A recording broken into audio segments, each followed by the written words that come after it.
விருச்சிக ராசி நேயர்கள் அனைவருக்கும் வணக்கம். உங்க வாழ்க்கையை மாத்த போற சில முக்கியமான ரகசியங்களை பத்தி இந்த வீடியோ பதிவுல முழுசா சொல்லியிருக்கேங்க. அதனால இந்த வீடியோவை ஸ்கிப் பண்ணாம கடைசி வரைக்கும் பாருங்க. சிவபெருமானுடைய நாமத்தை சொல்லி வீடியோ பதிவை தொடங்கலாங்க. ஓம் நமச்சிவாய. உங்களால முடிஞ்சதுன்னா கமெண்ட் பாக்ஸ்ல ஒரே ஒரு முறை கமெண்ட் பண்ணுங்க. இன்னும் நம்ம சேனலை சப்ஸ்கிரைப் பண்ணலன்னா மறக்காம சப்ஸ்கிரைப் பண்ணிக்கோங்க. அப்படியே பக்கத்தில் இருக்கக்கூடிய பெல் ஐகானையும் கிளிக் பண்ணிக்கோங்க. வாங்க வீடியோக்குள்ள போலாம்.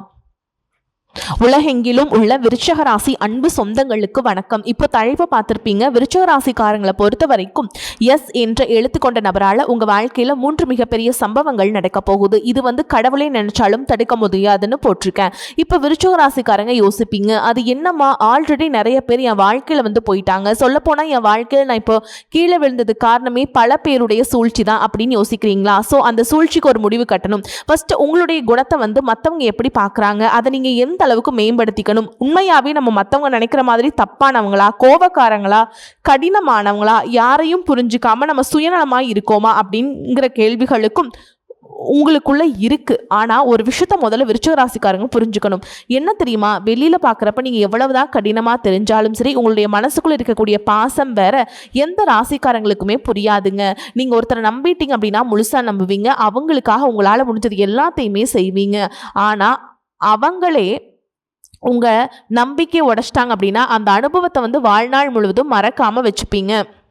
அதனால தான் விருச்சிக ராசிக்காரங்களுக்கு இப்போ நான் என்ன சொல்ல வரேன் அப்படின்னாக்கா, எல்லாருக்கும் நல்லவங்களாக இருக்கணும்னு நினைக்காதீங்க. எல்லாரையும் முழுசாக நம்பவும் நம்பாதீங்க. இந்த ஒரு விஷயத்தை மட்டும் நீங்கள் புரிஞ்சுக்கிட்டாலே வாழ்க்கையில் பிரச்சனைகள் வராமல் தவிர்த்தரலாம். சொல்லப்போனால் பல பிரச்சனைகளுக்கு தீர்வாகவே நீங்கள் எதிர்பார்த்துக்கலாம். இப்போ உங்கள் வாழ்க்கையில் நீ எல்லாமே மாறப்போகுது. நான் சொல்லியிருக்கேன், ஒரு நபர் வரப்போகிறாங்க, அவங்களால உங்களுடைய மேன்மையை நீங்கள் பார்க்க போகிறீங்க அப்படின்னு சொல்லி போட்டிருக்கேன். உங்கள் வாழ்க்கை இது நாள் வரைக்கும் எப்படி இருந்துச்சு, கடந்த காலங்களில் எத்தனையோ சோதனைகள் வந்துருச்சு. இனிமே அதை நினச்சி கவலைப்பட வேண்டிய அவசியமே கிடையாது. ஏன்னா நீங்கள் பட்ட கஷ்டத்துக்கெல்லாம் ஒரு முடிவு வரப்போகுது. நீங்கள் இழந்த மரியாதை திரும்ப வரப்போகுது. நீங்கள் காத்திருந்த வாய்ப்பு உங்களை தேடி வரப்போகுது. குறிப்பாக உங்களுடைய வாழ்க்கையில் ஒரு முக்கியமான நபருடைய வருகை, அவங்களுடைய உதவி மிகப்பெரிய மாற்றத்தை ஏற்படுத்தக்கூடிய காலகட்டமாக அமைய போகுது. அந்த நபருடைய பெயர் அப்படிங்கிறது எஸ் என்ற ஆங்கில எழுதல தொடங்க போகுது. அது மட்டும் இல்லைங்க, அவர் உங்களுக்கு அறிமுகமாகாதவரா அப்படின்னு நீங்க எதிர்பார்க்க வேண்டாம். நண்பரா இருக்கலாம், உறவுக்காரங்களா இருக்கலாம், உங்க கூட வேலை பார்க்குறவங்களா கூட இருக்கலாம், இல்லை தொழில் சம்மந்தமாக புதுசாக அறிமுகமாகலாம், யாராக வேணா இருக்கலாங்க. ஆனால் அந்த நபர் உங்களுடைய வாழ்க்கையில் வரப்போ வெறுமனே இருந்த உங்கள் வாழ்க்கை ஒரு நல்ல மாற்றத்துக்கு வரப்போகுது. உங்களுக்கு ஒரு நல்ல ஆலோசனை கொடுப்பாரு. அந்த மாதிரி தான் அவர் வருவார். உங்களுடைய திறமைக்கு அங்கீகாரம் கொடுக்கக்கூடியவராக அவர் இருக்கலாம். உங்களுடைய திறமையை உங்களுக்கே அடையாளம் காட்டக்கூடிய நபராக கூட அவர் இருக்கலாம்ங்க. நீங்கள் தடுவாரக்கூடிய நேரத்தில் உங்களை சரியான பாதைக்கு வழிகாட்டக்கூடியவராக கூட இருக்கலாம். இப்போ ஒரு மனுஷனுக்கு நல்ல காலம் வந்தாலும் சரி, கெட்ட காலம் வந்தாலும் சரி, பொதுவாக கிரகங்கள் தான் அதை தீர்மானிக்கிறாங்க. கிரகங்களுடைய பார்வை, கிரகங்களுடைய சேர்க்கை, கிரகங்களுடைய இடப்பெயர்வு இதெல்லாமே பொருத்தமாக மாறும். இப்போ குரு பொறுத்த வரைக்கும் கடகத்தில் இருக்காரு. 2026 அக்டோபர் இறுதி வரைக்கும் அங்கே தான் இருப்பார். அதுக்கப்புறமா அக்டோபருக்கு பின்னாடி தான் சிம்மத்துக்கு போக போகிறார். ஓகேங்களா? 2027 ஜனவரி 25 திரும்பவும் கடகத்திற்கு வக்ரமாக திரும்புவாருங்க. அதே மாதிரி ஜூன் 27 திரும்பவும் சிம்மத்துக்கு போவார். இப்போது சனி 2026 முழுக்க மீனத்தில் இருக்க போகிறார். 2027 ஜூன் தொடக்கத்தில் மேஷத்துக்கு போகிறார். 2027 அக்டோபர் திரும்பவும் மீனத்துக்கு திரும்புவார். ஸோ இந்த 2 கிரகங்கள் மட்டும்தான் போகிறது வரதுமா இருப்பாங்க. விருச்சகத்திலிருந்து பார்த்தோம் அப்படின்னாக்கா, மீனம் அப்படிங்கிறது 5ஆம் இடம், மேஷம்ங்கிறது 6ஆம் இடம், கடகம்ங்கிறது 9ஆம் இடம், சிம்மம்ங்கிறது 10ஆம் இடம், கன்னிங்கிறது 11ஆம் இடம். இதுதான் அடுத்த ஒரு வருஷத்துக்கு மிகப்பெரிய கதையை தீர்மானிக்க போகுது.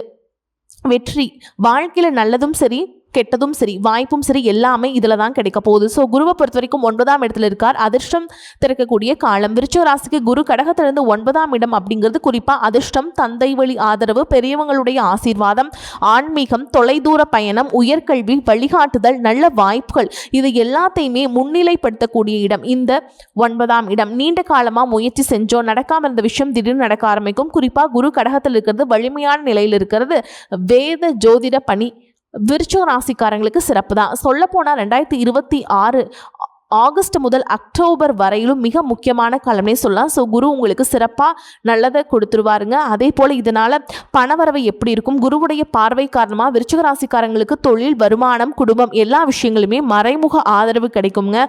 ஆனால் பணம் வந்த உடனே செலவு செய்யக்கூடாது, சேமிக்கணும், திட்டம் போடணும், தேவையான முதலீடு பண்ணி வச்சுக்கணும். அதே போல் இந்த நேரத்தில் ஒரு சூழ்ச்சிகள் வரும், அதிகமாக லாபம் தரேன், பணத்தை வந்து இதில் இன்வெஸ்ட் பண்ணு, அப்படி இப்படின்னு வந்து அதை பண்ணுவாங்க, இது பண்ண அப்படிலாம் சொல்லுவாங்க. விருச்சிக ராசி பல பேர் நிறைய பணத்தை இழந்ததும் இதனால தான். சரி, யாரையும் நம்பக்கூடாது, அவசர முடிவும் எடுக்கக்கூடாது, அதுவும் பண விஷயத்தில் ரொம்ப கராராக இருக்கணும். அதே போல் குரு வந்து 10ஆம் இடம்னு சொல்லக்கூடிய இடத்துக்கு போகிறார். இதுதான் விருச்சிக ராசிக்கு மிகப்பெரிய முக்கியமான திருப்பம். குரு சிம்மத்துக்கு போனால் விருச்சகத்தில் இருந்த 10ஆம் இடம். 10ஆம் இடங்கிறது என்ன? தொழில், வேலை, பதவி, அதிகாரம், அங்கீகாரம், சமூக மரியாதை, இது எல்லாமே. ஓகேங்களா? முதல்ல தொழில் தொடர்பான புதிய வாய்ப்புகள் அதிகரிக்கக்கூடிய காலகட்டம். வேலையில் மாற்றம் நினைக்கிறீங்களா? முயற்சி பண்ணுங்க, கண்டிப்பாக மாற்றம் வரும். தொழில் செய்கிறத வந்து மேம்படுத்தணும்னு நினைக்கிறீங்களா? விரிவாக்கம் பண்ணணும்னு யோசிக்கிறீங்களா? பண்ணுங்க. பதவி உயர்வு எதிர்பார்க்கக்கூடிய உங்களுக்கு கட்டாயமாக பதவி உயர்வு கிடைக்கும். சம்பளம் வாங்கக்கூடிய அரசாங்க உத்தியோகமா இல்லை தனியார் உத்தியோகமோ வாய்ப்பு உருவாகும். அதே போல் சனி 5ஆம் இடத்துல இருக்காருங்க. என்ன செய்ய போகிறார், என்ன செய்கிறாரு? சனி இப்போ வந்து மீனத்தில் இருக்கிறதுனால விருச்சகத்துக்கு 5ஆம் இடம் வந்து சனி. இதனால் பெரிய தொடர்பான பொறுப்பு, கல்வி, மன அழுத்தம், காதல் உறவுகளில் பொறுமை, படைப்பாற்றல், நீண்டகால திட்டங்கள், இதெல்லாம் வந்து அவசரமே படக்கூடாதுங்க. அவசரப்படாமல் செயல்பட வேண்டிய நிலை. 2026 ஜூலை முதல் டிசம்பர் வரைக்கும் சனி வந்து வக்ர நிலையில் இருக்க போகிறார். அங்கே சில கணக்கெல்லாம் போடுவார். அந்த காலகட்டத்தில் உங்களுடைய பழைய முடிவுகள் இருக்கு இல்லையா, அது வந்து பரிசீலனை செய்ய போகிறாருங்க. இது வந்து நம்ம தப்பு பண்ணிட்டோமோ, இல்லை இது வந்து இப்படி மாற்றி இருக்கலாமோ, அந்த மாதிரி சில அனுபவங்கள் வரும். ஸோ சனியை பொறுத்த வரைக்கும் பொறுமை ரொம்ப அவசியம். அதே போல் 2027 ஜூனில் சனி வந்து 6ஆம் இடம்னு சொல்லக்கூடிய இடத்துக்கு போகிறாருங்க. இது விருச்சிக ராசிக்கு இன்னொரு முக்கியமான திருப்பம். சனி வந்து மேஷத்துக்கு வரப்போ 6ஆம் இடம் செயல்படும். 6ஆம் இடம் என்ன சொல்லுது அப்படின்னா போட்டி, கடன், எதிர்ப்பு, வேலை, சேவை, தினசரி உழைப்பு, போட்டித் தேர்வுகள், இதெல்லாம் குறிக்குது. இதனால் 2027 நடுப்பகுதியிலிருந்து கடினமாக உழைக்கிறவங்களுக்கு போட்டிகளை எதிர்கொள்ளக்கூடிய வலிமை அதிகமாகக்கூடிய காலகட்டம். என்ன எதிர்ப்பு இருந்தாலும் சரி, நான் பின்வாங்க மாட்டேன், இந்த மனநிலை உருவாகும். ஆல்ரெடி விருச்சத்துக்கு அப்படிதான் இருக்கு. முன் வச்ச கால பின் வைக்க மாட்டீங்க. அதே போல் 2027 ஜூன் முதல்ல தொழிலும் வருமானமும் எப்படி இருக்கும் அப்படின்னா 2027 ஜூன் மாதத்தில் குரு வந்து திரும்ப சிம்மத்துக்கு வராது. அந்த காலகட்டத்தில் சனி மேஷத்திற்கு போறார். இதனால தொழில், உழைப்பு, போட்டி பிளஸ் வந்து பொறுப்பு எல்லாமே ஒரே நேரத்தில் அதிகமாகும். இந்த காலம் உங்களுக்கு எப்படி இருக்கும் அப்படின்னா சும்மா உட்கார்ந்துட்டு அதிர்ஷ்டத்தை எதிர்பார்க்கக்கூடிய காலமாக இந்த காலம் இருக்க போறது இல்லைங்க. உழைப்பை அதிகப்படுத்தினால் மட்டுமே பலன் கிடைக்கும் காலம். அதே போல குடும்பம், திருமணம், விருச்சிக ராசிக்காரனுக்கு வந்து அடுத்த ஒரு வருஷத்துக்கு குடும்ப விஷயங்கள்ல ஒரு முக்கியமான மாற்றம் வரும். பழைய மன கசப்புகளை திரும்ப திரும்ப யோசிக்கிறத விட்டுட்டு எதிர்காலத்தை பத்தி யோசிங்க. திருமண வயதில் இருக்கக்கூடிய ஆண்கள், பெண்கள், விருச்சிக ராசிக்காரங்க யாரா இருந்தாலும் சரி நல்ல வரன் அமையும். ஆனா ஒரு குறிப்பிட்ட தேதியில திருமணம் நடக்கிற மாதிரி பார்த்துக்கணும். பொதுவாக ராசி வச்சு உறுதியாக சொல்ல முடியாது. ஏன்னா ராசியில் உங்களுக்கு அந்த திருமண பொருத்தம் எப்படி இருக்குது, உங்களுடைய பிறந்த காலம் ஜனன ஜாதகத்தை பொறுத்து பார்த்தோம்னாக்கா அக்யூரேட்டாக சொல்லலாம். ஆனால் திருமண வாய்ப்பு கண்டிப்பாக உண்டு. அதே போல் விருச்சிக ராசி ஆண்களுக்கு அடுத்த ஒரு வருட காலம் வேலையில் மாற்றம், பதவி உயர்வு, தொழில் வளர்ச்சி, புதிய பொறுப்பு, மரியாதை, இது எல்லாத்தின் மீதும் மேன்மை வரும். அதில் நீங்கள் கவனமாகவும் இருக்கணும். குறிப்பாக 2026 அக்டோபர் இறுதிக்கு பின்னாடி தொழில் சார்ந்த முடிவுகள் முக்கியமாகலாம். ஆனால் கோபத்தில் வேலையை விடுறது, யோசிக்காமல் தொழில் தொடங்குறது, இந்த மாதிரி அவசர முடிவுகளை தவிர்க்கணும். இது விருச்சிக ராசி பெண்களுக்கு இந்த காலகட்டம் வந்து பார்த்திங்கன்னா தன்னம்பிக்கை, தனிப்பட்ட முன்னேற்றம், இதெல்லாம் வந்துட்டு முக்கியமாக அவங்களுக்கு தோணும். வேலை செய்கிறவங்களுக்கு பொறுப்பு அதிகமாகும். தொழில் செய்கிறவங்களுக்கு புதிய தொடர்புகள் கிடைக்கும். குடும்பத்தையும் சரி தொழிலையும் சரி சமநிலைப்படுத்தி நீங்கள் வந்து பேலன்ஸ் பண்ண வேண்டிய சூழல் உங்களுக்கு சாதகமாக மாற்றிக்க முடியும். அதே போல் முக்கியமாக நீங்கள் மாற்றிக்க வேண்டிய விஷயம் ஒன்று இருக்குது. மற்றவங்க என்ன நினைப்பாங்க, இதெல்லாம் யோசிக்கக்கூடாது. உங்களுக்கு என்ன சரிங்கிறத மட்டும் உங்களுக்கு தெரிஞ்சு பண்ணுங்க. அதை அடிப்படையாக வச்சு மட்டும் முடிவெடுக்கக்கூடிய காலகட்டம். அதுதான் உங்களுக்கு சரியும் கூட. அடுத்த ஒரு வருஷத்துக்கு 3 கட்டமாக பிரிச்சுக்கலாம். முதல் கட்டம் ஆகஸ்ட்லேருந்து அக்டோபர் வரைக்கும் அதிர்ஷ்டம், வழிகாட்டுதல், பயணம், நல்ல தொடர்பு கிடைக்கும். 2ஆம் கட்டம் அக்டோபர்லேருந்து ஜூன் வரைக்கும் தொழில், பதவி, அங்கீகாரம், புதிய பொறுப்பு கிடைக்கும். 3ஆம் கட்டம் ஜூன் 2027 ஆகஸ்ட் 2027 வரைக்கும் போட்டி, உழைப்பு, எதிர்பார்ப்புகள், அதே போல் எதிரிகளை சமாளிக்கிறது, தொழில் முன்னேற்றம், அந்த தொழில் வந்து நிலைநிறுத்துறது, இதெல்லாம் சிறப்பாக வரப்போகுது. சொல்லப்போனால் அடுத்த ஒரு வருட காலத்துக்கு விருச்சிக ராசிகள் வந்து உங்கள் வாழ்க்கை வந்து சாதாரணமாக இருக்க போகிறதுங்க. இதுவரைக்கும் தனிப்பட்ட பல விஷயங்கள் ஒவ்வொன்றா உங்களுக்கு நடக்க ஆரம்பிக்கும். குறிப்பாக குரு பகவான் உங்களுடைய பணவரவு, குடும்பம், தொழில் எல்லாத்துக்கும் வளர்ச்சிக்குமே முக்கியமான ஆதரவு கிடைக்கக்கூடிய காலகட்டம். குறிப்பாக புதிய வாய்ப்பு, வருமானத்தில் முன்னேற்றம், குடும்பத்தில் சுப நிகழ்ச்சிகள் கண்டிப்பாக நடக்கும். அதே போல் சனி பகவான் உங்களுக்கு வந்து ஒரு முக்கியமான பாடத்தை கற்றுக் கொடுப்பார். உழைச்சா மட்டும்தான் பலன் கிடைக்கும். அவசர முடிவுகளை தவிர்த்தே ஆகணும். திட்டமிட்டு செயல்படணும். நீண்ட கால வெற்றியை வந்து இவர் வந்து கொடுத்தே தீர்வாருங்க. தயாரா இருங்க. அதே போல ராகுக்கு இது சில நேரங்களில் மனக்குழப்பத்தையும் தேவையில்லாத சந்தேகத்தையும் உறவுகளில் கருத்து வேறுபாடையும் கொண்டு வருவாருங்க. அதனால யாரையுமே உடனே நம்பவும் கூடாது, உடனே தூக்கி போடவும் கூடாது. முக்கிய முடிவுகளை நிதானமாக எடுக்கிறது நல்லது. அதே போல பணம், தொழில், விருச்சிக ராசிக்காரங்களுக்கு அடுத்த ஒரு வருஷத்துக்கு பண விஷயத்தில் மெதுவான ஆனால் உறுதியான முன்னேற்றம் இருக்கும். தனிப்பட்ட பணம் கிடைக்கும். புதிய வருமான வாய்ப்புகள் கிடைக்கும். தொழில் விரிவாக்கம் அடையும். வேலை வேலையில மாற்றம், பதவி உயர்வு கண்டிப்பா கிடைக்கும். விருச்சிக ராசி ஆண்களோ பெண்களோ என்ன தொழில் வேணா சேருங்க, கண்டிப்பா நல்ல மாற்றம் இருக்கு. தொழில் செய்யறவங்களுக்கு எல்லாம் வந்து பாத்தீங்கன்னா புதிய கூட்டாளிகள் தேர்வு செய்யறப்போ ரொம்ப கவனமா இருக்கணும். அதே போல கையெழுத்து போடுறீங்க, ஆவணங்கள் வாங்குறீங்க, சொத்து பத்து வாங்குறீங்க, எதா இருந்தாலும் சரி படிச்சு பார்த்து நல்லா தீர்க்கமா அதுல என்னென்ன பாயிண்ட்லாம் இருக்கு எல்லாம் படிச்சு பார்த்துட்டு, இல்ல அவன் பார்த்துட்டான் இவன் பார்த்துட்டான் ஃப்ரெண்டு தான் தெரிஞ்சவங்க தான், இதெல்லாம் வேலைக்கே வேணாங்க. ஆல்ரெடி நீங்க ஏமாந்ததெல்லாம் போதும் சரிங்களா. அவங்களாம் ஏமாத்துறதுக்கு ரெடியா இருப்பாங்க, ஏமாத்திட்டு போயிட்டாங்க இவ்வளோ நாளா.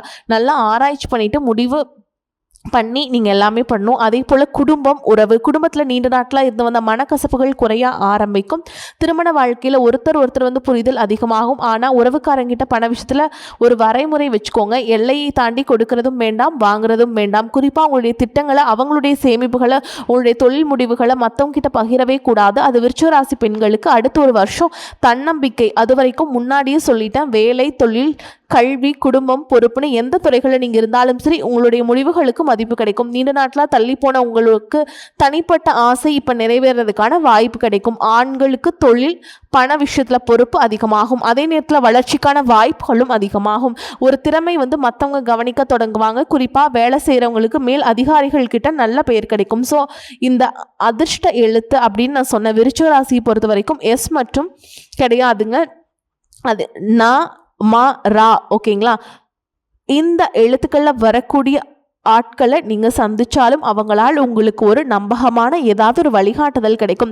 நம்ம யோசிப்போம் இல்லையா, கடவுளை ஏதாவது ஒரு ரூபத்தில் ஒரு நல்ல வழிகாட்ட மாட்டியா அப்படின்னு. அதே போல் இதோட ஒருத்தர் வந்து முழுசாக நம்பலாமா, அவங்க நல்லவங்களா கெட்டவங்களாங்கிற ஒரு தெளிவு கிடைச்சிடும். சொல்லப்போனால் இத்தனை நாள் வாழ்க்கை எப்படி இருந்துச்சு, கண்ணை கட்டி காட்டில் விட்ட மாதிரி இருந்துச்சு, இனி கோட்டை பிடிக்கக்கூடிய நேரம் வந்துடுச்சு. முதல்ல விருச்சிக ராசிக்காரங்களுக்கு அடுத்த ஒரு வருஷம் பழைய கஷ்டங்கள் நினச்சி நிற்கக்கூடிய காலமாக இருக்காதுங்க. உழைப்பை சரியான திசையில் கொண்டு போய் பணம், தொழில், குடும்பம், மரியாதைன்னு சொல்லிட்டு ஒவ்வொரு துறையிலையுமே படிப்படியாக உயரக்கூடிய காலகட்டமாக இருக்கும். ஒரு விஷயத்த நினச்சிட்டிங்க அப்படின்னா அவசர முடிவு எடுக்கக்கூடாது, எல்லாரையும் உடனே நம்பக்கூடாது. திரும்ப திரும்ப சொல்கிறேன், உங்கள் இலக்கை மட்டும் பிடிச்சிக்கோங்க. யார் என்ன சொன்னாலும் சரி, யார் என்ன செஞ்சாலும் சரி, என்ன உங்களை நோக்கி வந்தாலும் சரி, என்ன விஷயத்தை நீங்கள் நோக்கி போனாலும் சரி, முடிவு உங்களால் தான் இருக்கணும். காலம் உங்களுக்கு சாதகமாக மாறும். அதே போல் எந்த உறவுக்கிட்ட நீங்கள் கவனமாக இருக்கணும். இதை நான் சொல்கிறேன், நோட் பண்ணிக்கோங்க. பணம் சம்மந்தப்பட்ட உறவுகள், உறவுக்காரங்க எந்த ஒரு காரணத்துக்காக பண விஷயத்தில் உங்களை வந்து அடிக்கடி கேட்டுக்கிட்டே இருக்காங்க. எவ்வளவு சம்பாதிக்கிறேன், இல்லை எனக்கு பணம் கொடு, இந்த மாதிரி ஜாமீன் கையெழுத்து போடு, எனக்கு வந்து அங்கே பணம் வாங்கி கொடு, நீ வந்து ஒரு வார்த்தை சொல்லு, இந்த மாதிரி உறவுகள் ஏதாவது இருந்ததுன்னா அப்படின்னா தயவு செஞ்சு தள்ளி வைங்க. அதே போல் தொழில் கூட்டாளிகள் நண்பராகவே இருந்தாலும் கணக்கு போடுங்க, தெளிவாக இருங்க. நீங்களும் கணக்கை ஒப்படைங்க, அவங்கக்கிட்டையும் கணக்கு வாங்குங்க. மூணாவது, தனிப்பட்ட விஷயங்களை யார்கிட்டையும் சொல்லக்கூடாது. உங்களுடைய அடுத்த திட்டம் என்ன, எவ்வளவு பணம் இருக்குது, எந்த தொழில் நீங்கள் பண்ண போகிறீங்க, என்ன முடிவு எடுக்க போகிறீங்க, இதெல்லாம் வந்துட்டு யாருக்கிட்டையுமே சொல்லவே கூடாது. உங்களுடைய வெற்றியை வந்துட்டு பேச விடுங்க. ஆனால் உங்கள் திட்டங்களை வந்துட்டு மற்றவங்க பேசுகிற மாதிரி வச்சிடாதீங்க. இது மட்டும் இல்லை, உங்களுடைய பொறுப்பு அதிகரிக்கக்கூடிய காலகட்டம்னு நான் சொல்லிட்டேன்.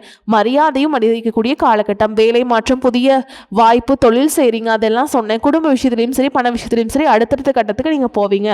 ஆனால் எந்த ஒரு விஷயத்தையுமே கோபத்தில் முடிவெடுக்கக்கூடாது, தவிர்த்தரணும். கோபத்தை நீங்கள் கட்டுப்படுத்திக்கிட்டா அவங்களுடைய வளர்ச்சி யாராலுமே அவ்வளோ ஈஸியாக தடுக்க முடியாது. இது வரைக்கும் உங்களுடைய கருத்தை வந்து சில பேர் ஏற்றிருக்க மாட்டாங்க, உங்களுடைய திறமையை மதிச்சிருக்க மாட்டாங்க, உங்களுக்கு அங்கீகாரம் கொடுத்துருக்க மாட்டாங்க, உங்களுக்கு வாய்ப்பு கொடுத்துருக்க மாட்டாங்க. நீங்கள் ஒன்று சொன்னால் அவங்க ஒன்று புரிஞ்சுப்பாங்க, நீங்கள் நல்லது சொன்னால் கூட அவங்க கெட்டதாக வந்துடும். அதே போல் உங்களுக்குள்ள ஒரு கேள்வி வந்திருக்கும், என்னால் முடியுமா, இந்த கேள்வி விட்டுட்டா நம்மளால் முடியலைன்னா மற்றவங்க யார் செய்ய போகிறாங்க, இது எப்படி முடிக்கலாம் அப்படிங்கிறது மட்டும்தான் யோசிக்கணும். அதே போல் கணவன் மனைவிக்கிடையே புரிதல் அதிகமாகும். பிள்ளைகள் தொடர்பான நல்ல செய்திகள் வரும். வீடு, வாகனம், சொத்து, திருமணம் எல்லா விதமான சுபகாரியங்களும் நடக்கும். குடும்பத்தில் உங்களுடைய பங்களிப்பு முக்கியமாக இருக்கும். வீட்டில் அமைதி தான் அப்படிங்கிற மாதிரி இருக்கும். பெரிய வெற்றியை உருவாக்கக்கூடிய அமைப்பு இருக்கு. சரியா? மாற்றம், முன்னேற்றம், தெளிவு, பணம் தேடி வரும், வேலை தேடி வரும், தொழில் தேடி வரும். உண்மையான மனுஷங்கள் வந்து அடையாளம் காண போறீங்க. குடும்பத்தில் சந்தோஷத்துக்கும் அமைதிக்கும் குறைவு இருக்காது. பழைய பயங்கள் எல்லாம் விட்டுட்டு புதுசாக முடிவெடுக்க ஆரம்பிப்பீங்க. எவ்வளவு தான் இது வரைக்கும் கஷ்டப்பட்டிருந்தாலும் இப்போ நல்ல காலம் வந்துருச்சு. குறிப்பாக தவறாமல் உங்களுடைய குலதெய்வத்தை வழிபாடு பண்ணுங்க. குலதெய்வத்தை மறந்துட்டீங்க அப்படின்னா கோடி கோயிலுக்கு போயும் புண்ணியம் கிடையாது. அதே போல் உங்களுடைய இஷ்ட தெய்வத்தை வழிபாடு பண்ணுங்க. முடிஞ்ச அளவுக்கு உதவி தேவைப்படுறவங்களுக்கு உதவி செய்யுங்க. பரிகாரம் செய்றீங்க அப்படின்னா எல்லா பிரச்சனையும் தானாக மறைஞ்சிடும். அதை தாண்டி நான் கடவுளை நம்புறேன், கடவுள் எனக்கு நிச்சயமாக நல்லது தான் பண்ணுவார், நம்பிக்கை உங்களுக்கு இருக்கணும். அந்த மாதிரி இது வரைக்கும் உங்களை குறைச்சி மதிப்பு போட்டவங்க, உங்களை புரிஞ்சுக்காம இருந்தவங்க, உங்கள் உழைப்பை பயன்படுத்தி ஏற்றுக்கிட்டவங்க, உங்கள் தோல்வியை பார்த்து சந்தோஷப்பட்டவங்க, நீங்கள் யாருங்கிறத, உங்களுடைய வாழ்க்கை நீங்கள் எந்த உயரத்துக்கு போக போகிறீங்கிறதையும் பார்க்க போகிறாங்க. உங்களுடைய வெற்றி தான் அவங்களுக்கான பதில், உங்களுடைய முன்னேற்றம் தான் அவங்களுக்கான பதில், நிம்மதி தான் அவங்களுக்கான பதில். கடந்த காலத்தை நினச்சி அப்படியே நிற்க வேண்டாம். முன்னாள் வரக்கூடிய வாய்ப்புகளை கவனிங்க. நல்ல மனுஷங்களை அடையாளம் கண்டுக்கோங்க. தவறான மனுஷங்களை விட்டு விலகிருங்க. இது மட்டும் ஃபாலோ பண்ணிகிட்டே இருந்தீங்க அப்படின்னா உங்கள் வாழ்க்கை சிறப்பாக மாறும். வாழ்த்துக்கள். வாழ்க வளமோடு நலமோடு. நன்றி, வணக்கம்.